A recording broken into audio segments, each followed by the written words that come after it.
Baik, Assalamualaikum warahmatullahi wabarakatuh. Kita bertemu dalam kuliah pengemasan ya, dengan materi uji umur simpan metode kadar air kritis. Baik, apa itu umur simpan? Umur simpan adalah lamanya masa penyimpanan pada kondisi yang normal atau sesuai dengan produknya, di mana produk masih memiliki atau memberikan daya guna dan mutu yang diharapkan atau dijanjikan kepada konsumen. Jadi tidak ada kerusakan, semuanya normal baik dari segi organoleptik, dari segi kimiawi, dari segi mikrobiologi, ya, semuanya itu masih dalam keadaan mutu yang baik. Lalu prinsip umur simpan secara umum itu adalah dengan cara mengetahui dulu pertama kali mutu produk itu sendiri atau spesifik properties dari mutu dari produk tersebut. Jadi misalkan di sini ada gambar roti, apa mutu produk roti itu? Ya, misalkan aromanya khas roti, tidak ada aroma asam, kemudian lembut, ya, tidak berjamur misalnya, atau susu. Susu itu seperti apa? Emulsinya stabil, tidak memisah, tidak bau, tidak asam. Ya. Coklat misalkan, coklat apa? Coklat itu masih dalam keadaan utuh, ya, utuh itu artinya tidak berubah bentuk, artinya tidak meleleh, ya, tidak tengik, ya. Kalau tepung tidak menggumpal, tidak tengik, ya. Jadi masing-masing produk itu memiliki spesifik properties produk yang berbeda, ya. Lalu diamati model kerusakan produknya, seperti roti tadi. Roti tadi bagaimana model kerusakan produknya? Biasanya adalah mengeras, ya, atau stalling, kemudian berjamur, ya, tumbuh kapang di atasnya atau di dalamnya. Lalu susu kerusakannya seperti apa? Biasanya emulsinya memisah, ya, antara air dan lemaknya. Lalu coklat, misalkan meleleh atau tengik, ya, tepung menggumpal, ya, kita amati model kerusakannya, sensitif terhadap apa produk ini rusak, gitu, ya, apakah dari segi mikroba, ataukah dari segi kimiawi, ataukah dari segi fisik, misalkan tadi seperti roti yang mengeras, misalnya, ya, seperti itu. Nah, coba Anda perhatikan, di sini ada 3 produk, ya. Yang pertama keripik. Apa kerusakan keripik? Ya, keripik biasanya rusak atau dianggap rusak oleh konsumen kalau pertama melempem, ya, tidak keras saat digigit. Kemudian bisa juga bau tengik. Bau tengiknya dari mana? Reaksi oksidasi oleh minyak, ya. Minyak dari mana? Ya, minyak yang terserap pada keripik saat digoreng. Lalu coklat. Bagaimana kerusakan produk coklat? Ya, biasanya coklat itu akan ada aroma tengik, baunya tengik, rasanya juga sudah mulai berubah, ya. Lalu apa? Meleleh, ya, tidak keras lagi. Lalu minuman serbuk. Apa kerusakan minuman serbuk? Ya, biasanya adalah menggumpal. Minuman serbuk kalau sudah menggumpal berarti ada apa di situ? Ada air. Ada air yang masuk ke dalam produk. Ya, contohnya Anda makan mie instan. Pernah nggak bungkusnya, bukan bungkusnya, sorry, bumbunya saat dibuka, bumbunya sudah menggumpal. Padahal expired date-nya atau best before-nya masih lama. Ya, itu kemungkinan terjadi masuk uap air ke dalamnya, entah kemasannya bocor atau seperti apa, ya, seperti itu. Nah, umur simpan ditentukan oleh faktor kritis yang paling cepat rusak dari produk. Ya, contohnya tadi keripik, apa yang paling cepat rusak? Tengik atau tidak renyah? Ya, yang paling cepat adalah tidak renyah, berarti karena adanya air, ya. Jadi ada beberapa faktor, yang pertama adalah mikrobiologis, misalkan tumbuhnya kapang pada roti. Kimiawi itu ada apa aja? Ada reaksi oksidasi tadi, yang menghasilkan aroma atau bau tengik. Kemudian ada penurunan zat gizi atau nutrisi, ya. Misalkan Anda beli produk vitamin C 1000, ya, ternyata saat Anda minum, apakah masih 1000? Atau jangan-jangan terlalu lama terpapar cahaya, terlalu lama di display, ternyata Anda sudah tidak meminum minuman yang mengandung vitamin C 1000 mg tadi, ya, seperti itu. Lalu ada fungsionalitas atau biokimia, bisa juga. Lalu fisik apa? Misalkan tadi coklat yang tadinya keras jadi cair, ya, seperti itu. lalu organoleptik. Oke, di sini karena uji umur simpannya adalah kadar air kritis, maka produknya adalah produk-produk yang kering atau memiliki kadar air yang rendah. Di sini saya sudah punya contoh, misalkan ada snack ya, ada biskuit, ada crackers ya, ada cookies, ada kerupuk ya, tepung-tepungan, minuman serbuk, makanan serbuk, semuanya itu memiliki kadar air yang rendah. Oleh karena itu, kalau makanan memiliki kadar air yang rendah, otomatis sensitif terhadap apa? Terhadap perubahan kadar air sekitarnya. Karena apa? Air mengalir dari tempat yang tinggi ke rendah, atau bukan mengalir, atau akan masuk dari yang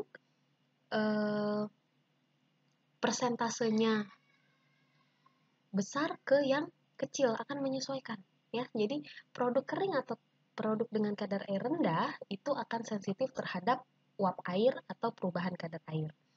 Sehingga setiap produk yang kering atau yang memiliki kadar air rendah itu memiliki kadar air kritis. Apa yang dimaksud dengan kadar air kritis? Kadar air kritis adalah kadar air maksimum di mana produk masih dapat diterima. Baik, di sini sudah ada aneka macam cookies ya. Jadi ceritanya cookies ini disimpan pada berbagai macam RH yang berbeda. Pada RH 10% atau lingkungan dengan RH 10%, cookies ini memiliki kadar air 2%, sehingga memiliki kesan organoleptik yang renyah. Jadi masih sangat renyah. Kemudian disimpan di RH 32% yang lebih tinggi dibandingkan 10% tadi, lalu kadar air biskuit menjadi 4,5%. Kenapa kira-kira naik? Ya, karena ya, air akan berpindah atau uap air akan berpindah dari yang persentasenya besar ke yang persentasenya kecil, ya, seperti itu.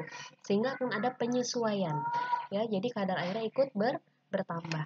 Nah, di sini biskuit masih cukup renyah, masih bisa diterima oleh konsumen. Nah, kemudian pada RH 44%, kadar air biskuit menjadi 6,5%. Biskuitnya menjadi melempem atau tidak lagi renyah. Berarti kadar air 4,5% ini adalah kadar air kritis dari biskuit tersebut karena masih diterima oleh konsumen. Pada kadar air 6,5% ini sudah tidak lagi diterima konsumen karena sudah melempem. Di RH 90% yang tinggi sekali ya, kadar air biskuit mencapai 10%. Ya, bahkan bukan lagi tidak renyah, malah biskuit cenderung basah dan ditumbuhi oleh jamur atau kapang. Ya, jadi semakin tinggi RH-nya, maka akan terjadi penurunan mutu. Anda bisa lihat di sini, akan terjadi penurunan mutu ya, yang awalnya mutunya bagus ya, biskuitnya renyah, menjadi biskuitnya tidak renyah bahkan basah dan ditumbuhi oleh jamur. Sehingga untuk produk-produk yang memiliki kadar air yang rendah ya, menggunakan RH yang tinggi itu akan mempercepat penurunan mutu produk. Ini adalah persamaan kadar air labuza ya yang kita gunakan dalam mencari umur simpan kadar air kritis, yaitu T sama dengan ln ME min MI dibagi ME min MC per K per X dikali A per WS dikali P0 per B. Ya, nanti ini akan kita coba di praktikum ya, untuk menghitung umur simpan metode kadar air kritis. Anda baca dulu T itu apa, ME itu apa, MI itu apa. Ya, jadi dalam uji umur simpan kadar air kritis ya, dilakukan beberapa step. Ya, secara umum dilakukan 4 step. Yang pertama adalah uji kadar air awal produk.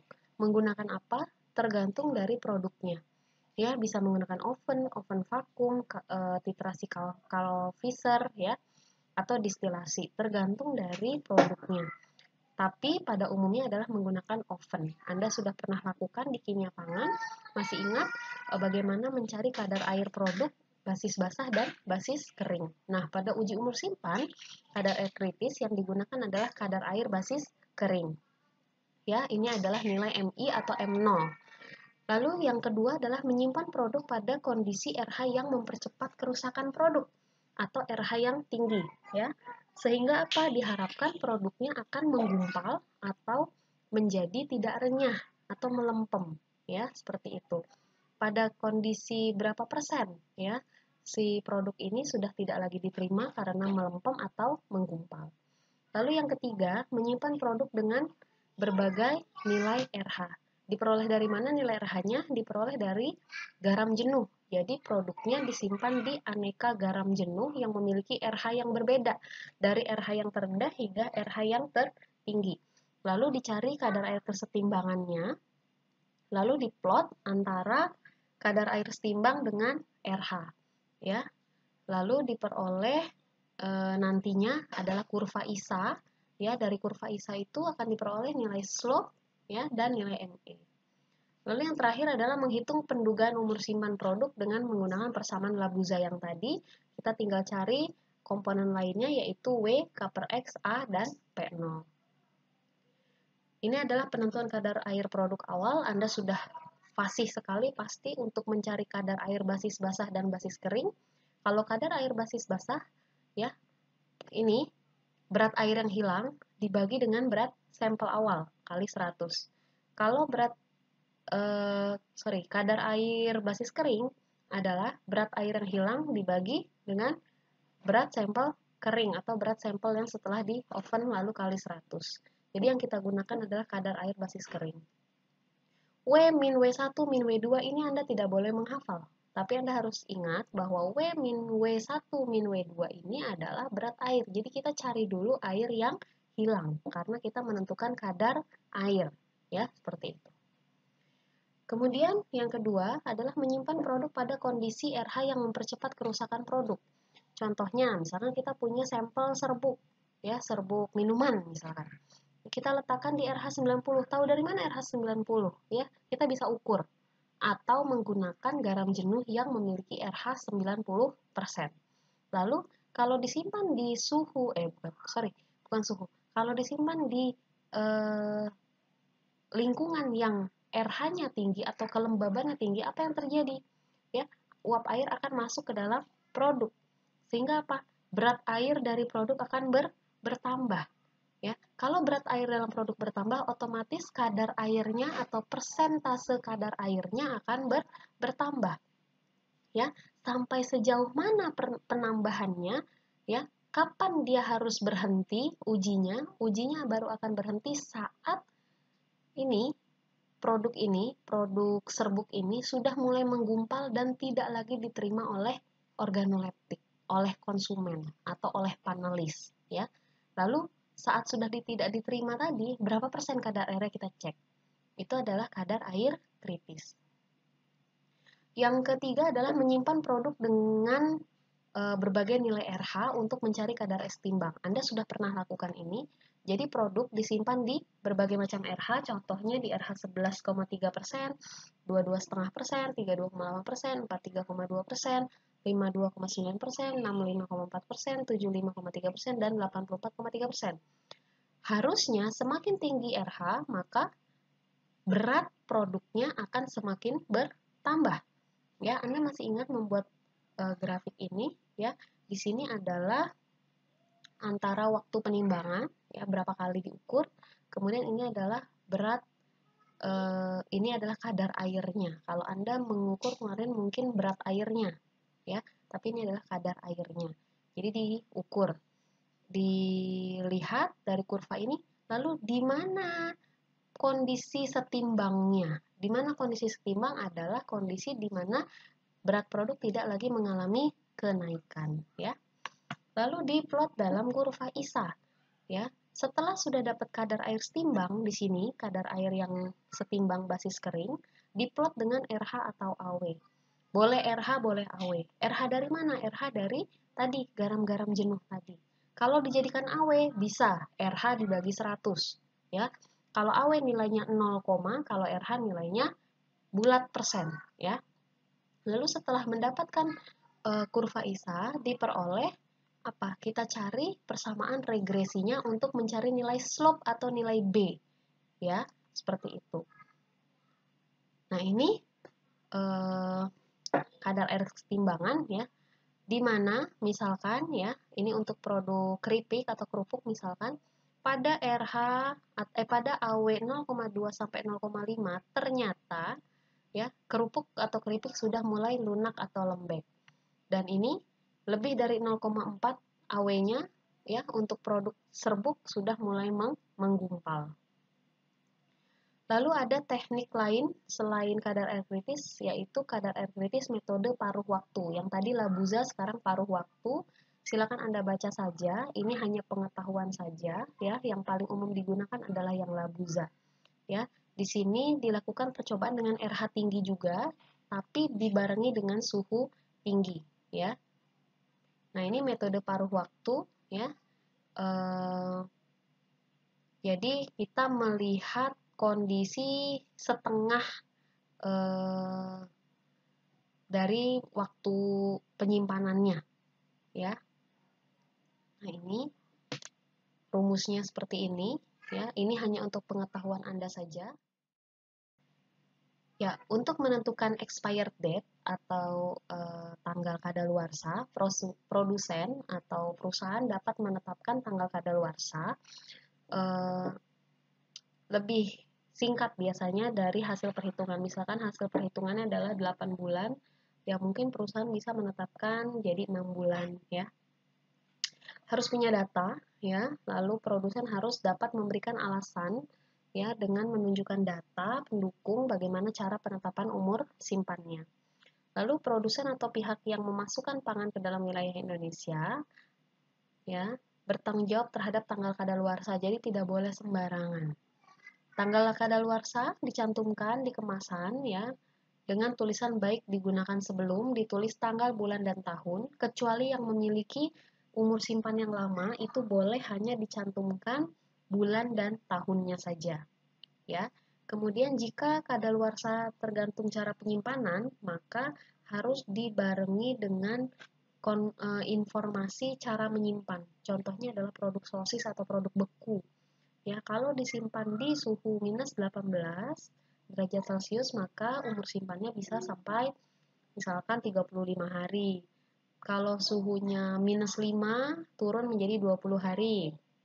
Kalau di 0 derajat, ya 3 hari.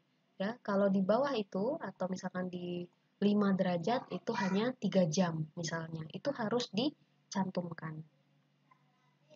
Ya, ini apa perbedaannya? Ya, di sini ada soal dari saya.